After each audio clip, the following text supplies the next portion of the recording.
The Night Witches, the all-female squadron during World War II. Final part. The last video ended with the young women being provided uniforms that was far too large for them because they was meant for men. Then they was provided with outdated equipment, like the crop duster planes that were never intended for combat.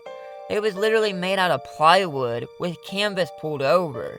It offered no protection from the elements, and at night the pilots had to grit their teeth and endure sub-zero temperatures, freezing winds, and the risk of frostbite.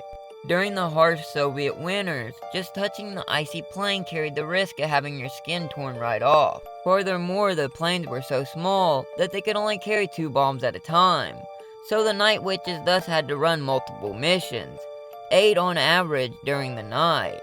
Nadezhda Popova, which translates to Hope Popova, was a legendary commander of the squad who flew 852 missions. She actually once successfully ran 18 missions in one daring night. Additionally, these planes had considerable disadvantages as they were very slow, highly flammable, and had 0 armor. However, they offered several practical advantages as well. One considerable advantage was that because of the plane's primitive construction, it was difficult to spot the Night Witches on a radar, and when the pilot approached their target, the pilot would shut off their engine and glide into the impending destination.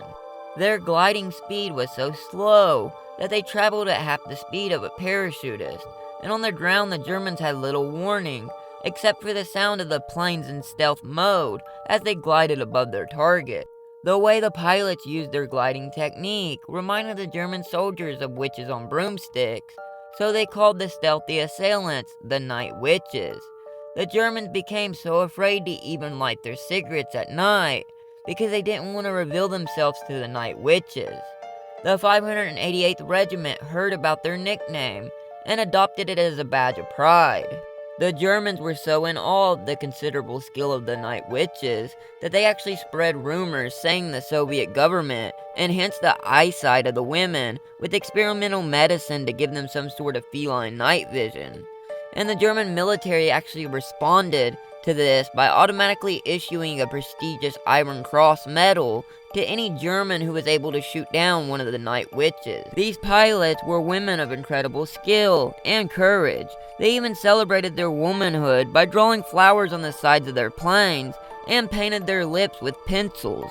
And all the while the Night Witches cemented their place in history by accomplishing some of the most remarkable feats ever seen in aerial combat.